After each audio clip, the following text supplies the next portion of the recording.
नमस्कार, स्वागत है सभी का बुलियन बियर में। मैं किशोर आप सभी दोस्तों का दिल से बहुत बहुत स्वागत करता हूं। दोस्तों, बात करेंगे आज Motilal Oswal financial service limited के बारे में। स्टॉक में दमदार ब्रेकआउट के साथ साथ जुलाई मंथ के शुरुआत से ही स्टॉक में रॉकेट मूव देखने को मिलता है।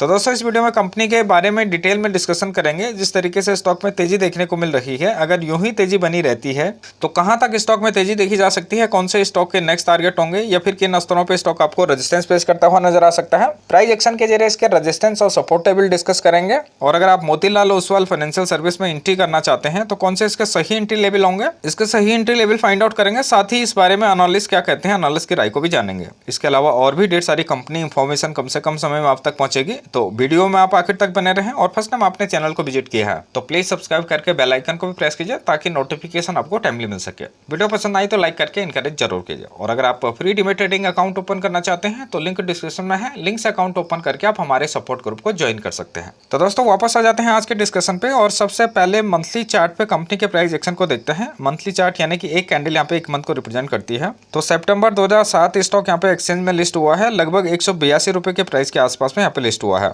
शुरुआत से ही स्टॉक ने यहाँ पे अच्छा परफॉर्म किया। जनवरी 2008 में 460 का हाई मार्क किया। 2008 की क्राइसिस में मोतीलाल ओसवाल फाइनेंशियल सर्विस में भी यहाँ पे जोरदार गिरावट देखने को मिली। जनवरी 2009 में स्टॉक ने 57 रुपए 95 पैसे का लो मार्क किया। बरसों तक स्टॉक यहाँ पे अंडर परफॉर्मर रहा। मई 2014 से स्टॉक में तेजी बनती हुई नजर आई और देखते ही देखते स्टॉक 1588 तक पहुंचने में कामयाब रहा। जनवरी 2018 में स्टॉक ने 1588 का हाई मार्क किया, लेकिन यहां से स्टॉक में जोरदार गिरावट देखने को मिली। अगस्त 2019 में स्टॉक ने 479 का लो मार्क किया। यहां से बाउंस बैक देखने को जरूर मिला, लेकिन इस बार स्टॉक 900 के प्राइस को ही टच कर पाया था। तब तक कोविड-19 का पैनिक शुरू हो गया और कोविड-19 के पैनिक में स्टॉक में भी जोरदार गिरावट रही। मार्च 2020 में मोतीलाल ओसवाल फाइनेंशियल सर्विस ने 426 का यहाँ पे लो मार्क किया। लेकिन यहाँ से अगर आप देखें तो बैक टू बैक कहीं ब्रेकआउट यहाँ पे देखने को मिलते हैं। पिछले 3 महीने से अगर आप देखें तो 736 का लेवल भी यहाँ पे ब्रेकआउट हुआ है, 853 का भी रेजिस्टेंस यहाँ पे ब्रेकआउट हुआ है और 900 का रेजिस्टेंस लेवल भी यहाँ पे ब्रेकआउट हो चुका है। यहाँ पर कुछ दमदार रिलायबल पैटर्न भी डेवलप हुए हैं, जैसे कि राउंडिंग बॉटम पैटर्न यहाँ पे देखने को मिलता है, जो कि काफी विश्वसनीय तेजी का पैटर्न माना जाता है। इससे भी दमदार दूसरा पैटर्न यहाँ पे नजर आता है, जिसे डायमंड पैटर्न कहते हैं। तो कुल मिलाकर यहाँ से स्टॉक में बड़ी तेजी की संभावनाएं नजर आती है। तो दोस्तों, बात करें आगे किस तरीके की संभावनाएं यहाँ पे नजर आती हैं। तेजी यूं ही जारी रहती है तो कहां तक तेजी जारी रह सकती है, कौन से स्टॉक के नेक्स्ट टारगेट या रेजिस्टेंस लेवल हो सकते हैं। तो दोस्तों, बात करें आगे किस तरीके की संभावनाएं यहाँ पे नजर आती हैं। तेजी यूं ही जारी रहती है तो कहां तक तेजी जारी रह सकती है, कौन से स्टॉक के नेक्स्ट टारगेट या रेजिस्टेंस लेवल हो सकते हैं। तो डेली चार्ट पे इसके प्राइस एक्शन को देखते हैं। डेली चार्ट यानी कि एक कैंडल यहाँ पे एक दिन को रिप्रेजेंट करती है। तो अगर हम स्टॉक के नेक्स्ट टारगेट की बात करें तो 1600 का लेवल यहाँ पे होगा, जो कि स्टॉक का नेक्स्ट टारगेट होगा। लेकिन 1600 की तरफ जाने के लिए स्टॉक को यहाँ पे रेजिस्टेंस का सामना करना पड़ेगा। बात करें पहले रेजिस्टेंस की तो 1100 के लेवल के आसपास में यहाँ पे पहला रेजिस्टेंस नजर आता है। 1100 का लेवल अगर यहाँ पे ब्रेकआउट होता है तो फिर 1247 के आसपास में स्टॉक आपको रेजिस्टेंस फेस करता हुआ नजर आ सकता है। और 1247 का लेवल भी अगर यहाँ पे ब्रेकआउट होता है तो फिर 1510 का लेवल होगा, जहाँ पे स्टॉक आपको रेजिस्टेंस फेस करता हुआ नजर आ सकता है। और अगर मार्केट में ये स्टॉक में गिरावट रहती है तो गिरावट की कंडीशन में पहला सपोर्ट यहाँ पे 900 के लेवल के आसपास में मान सकते हैं और 900 के लेवल को हम यहाँ पे स्ट्रॉन्ग सपोर्ट के तौर पर मान सकते हैं। अगर ये लेवल यहाँ पे ब्रेक डाउन होता है तो 840 दूसरा सपोर्ट लेवल होगा और बड़ी गिरावट की कंडीशन में 770 इसका तीसरा सपोर्ट लेवल होगा। मोतीलाल ओसवाल फाइनेंशियल सर्विस पे अगर हम इंडिकेटर्स को देखें, बात करें आरएसआई की, तो आरएसआई में स्टॉक यहाँ पे हाईली ओवरबॉट जोन में नजर आता है। आरएसआई का लेवल यहाँ पे 84 कैलकुलेट होकर आता है। विलियम परसेंटेज में भी यही कंडीशन नजर आती है। विलियम परसेंटेज में भी स्टॉक यहाँ पे हाईली ओवरबॉट जोन में है। विलियम परसेंटेज का लेवल यहाँ पे -10 कैलकुलेट होकर आता है। तो इंडिकेटर्स यहाँ पे स्टॉक को ओवरबॉट जोन में शो करते हैं। बात करें मूविंग एवरेजेस की तो 50 डेज के मूविंग एवरेज का लेवल यहाँ पे 791, 100 डेज के मूविंग एवरेज का लेवल 710 और 200 डेज के मूविंग एवरेज का लेवल यहाँ पे 659 कैलकुलेट होकर आता है। तो स्टॉक अभी इन सारे बड़े टाइम फ्रेम के मूविंग एवरेज से ऊपर ट्रेड कर रहा है। तो दोस्तों, अगर आप मोतीलाल ओसवाल फाइनेंशियल सर्विस में अगर एंट्री करना चाहते हैं, फ्रेश एंट्री करना चाहते हैं, तो इस बारे में एनालिस्ट क्या कहते हैं, एनालिस्ट की राय को जानते हैं। तो टिकट डेट.इन पे आप देख सकते हैं मात्र 3 एनालिस्ट स्टॉक को कवर कर रहे हैं और तीनों में से तीनों एनालिस्ट मानते हैं कि स्टॉक में बाय किया जा सकता है, यानी कि 100% एनालिस्ट मानते हैं कि स्टॉक में बाय किया जा सकता है। लेकिन अगर हम इसके इन्वेस्टमेंट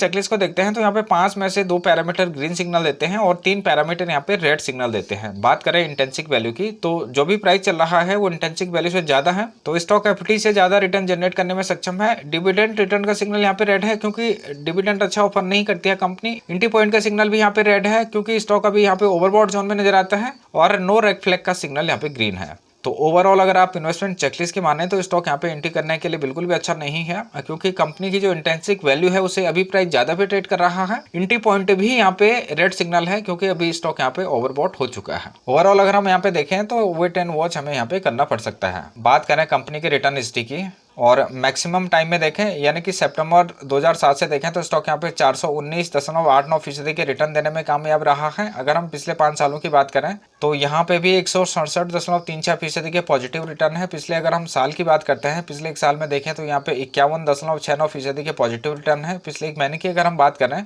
तो पिछले एक महीने में यहाँ पे 22.08% के पॉजिटिव रिटर्न है। पिछले हफ्ते की भी अगर हम बात करें तो यहाँ पे 18.94% के रिटर्न है। लास्ट ट्रेडिंग डेज की भी बात करें, यानी कि आज की भी बात करें तो स्टॉक यहाँ पे लगभग 2.99% तेजी के साथ में 1015 रुपये 70 पैसे के ऊपर में यहाँ पे क्लोज हुआ है। तो आज फ्लैट मार्केट थी और फ्लैट मार्केट में भी कंपनी के शेयर प्राइस में यहाँ पे लगभग 3% के आसपास में तेजी देखने को मिली है। अब आगे बढ़ते हैं, कंपनी के फाइनेंशियल को चेक करते हैं। बात करते हैं इनकम स्टेटमेंट की, तो higher than industry revenue growth यहाँ पे देखने को मिलता है। Over the last 5 year revenue has grown at yearly rate of 27.43% versus industry average of 11.33%। तो ब्रोकरेज इंडस्ट्री का जो रेवेन्यू ग्रोथ है वो 11.33% है, जबकि हम अगर मोतीलाल ओसवाल फाइनेंशियल सर्विस की बात करें तो ईयरली रेट यहाँ पे ग्रोथ रेट यहाँ पे 27.43% की है।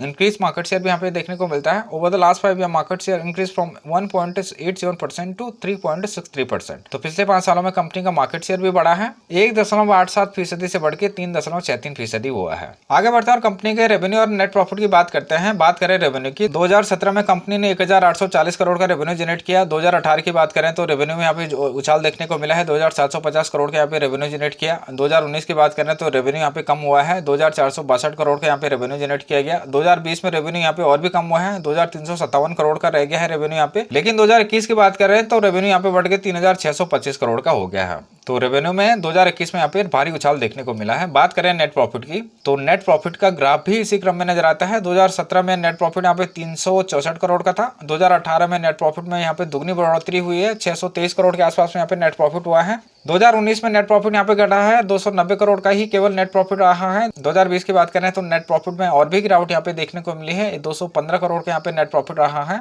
लेकिन अगर हम 2021 की बात करें तो नेट प्रॉफिट में भी यहाँ पे भारी उछाल देखने को मिला है। नेट प्रॉफिट बढ़ के यहाँ पे 1197 करोड़ का हुआ है। तो नेट प्रॉफिट में भारी उछाल के चलते स्टॉक प्राइस में भी यहाँ पे उछाल देखने को मिलता है। बात करें ईपीएस की, यानी कि अर्निंग पर शेयर की अगर हम बात करें तो 2017 में अर्निंग पर शेयर यहाँ पे 25 के आसपास में था। 2018 में ये बढ़ के 43 के आसपास में हुआ। 2019 की बात करें तो अर्निंग पर शेयर यहाँ पे घटा है, 20 के आसपास में हुआ है। 2020 की बात करें तो अर्निंग पर शेयर यहाँ पे 12 के आसपास में है। लेकिन 2021 की बात करें तो ईपीएस में भी यहाँ पे जोरदार बढ़ोतरी देखने को मिली है, ईपीएस बढ़ के यहाँ पे 84 के आसपास में हो गया है। अब आगे बढ़कर कंपनी के बैलेंस शीट को अगर हम देखें, बात कर रहे हैं रिजर्व एंड सरप्लस की, तो मार्च 2017 में रिजर्व एंड सरप्लस यहाँ पे 1771 करोड़ का था, जो कि मार्च 2021 में बढ़ के 4417 करोड़ का हो गया है। तो एक मिड कैप कंपनी के पास में अगर देखें तो यहाँ पे रिजर्व एंड सरप्लस की कोई कमी नजर नहीं आती है। अब आगे बढ़कर कंपनी के शेयर होल्डिंग पैटर्न को देखते हैं, तो प्रमोटर की होल्डिंग यहाँ पे लगभग 70% के आसपास में है। मार्च 2020 की बात करें तो प्रमोटर के पास में यहाँ पे 69.76% की होल्डिंग थी, जो कि अभी बढ़ के 70.66% हो गई है। तो प्रमोटर ने यहाँ पे अपनी होल्डिंग को इंक्रीज किया है। बात करें एफआईआई होल्डिंग की, तो मार्च 2020 में एफआईआई के पास में यहाँ पे 9.77% की होल्डिंग थी,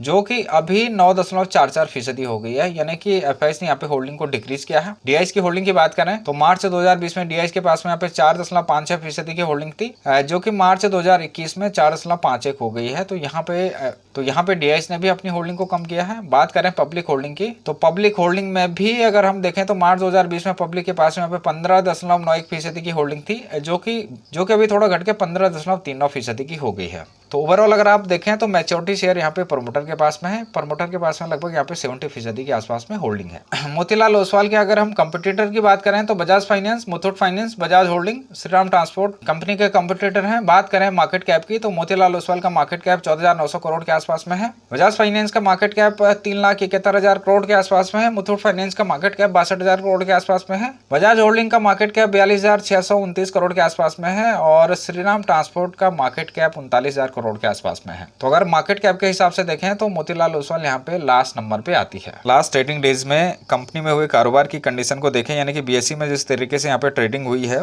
तो टोटल शेयर यहाँ पे 1,85,190 शेयर यहाँ पे टोटल ट्रेड हुए हैं, जिसमें से कि 59,474 शेयर की डिलीवरी उठाई गई है। परसेंटेज में बात करें तो लगभग 32% के आसपास में यहाँ पे डिलीवरी उठाई हुई है।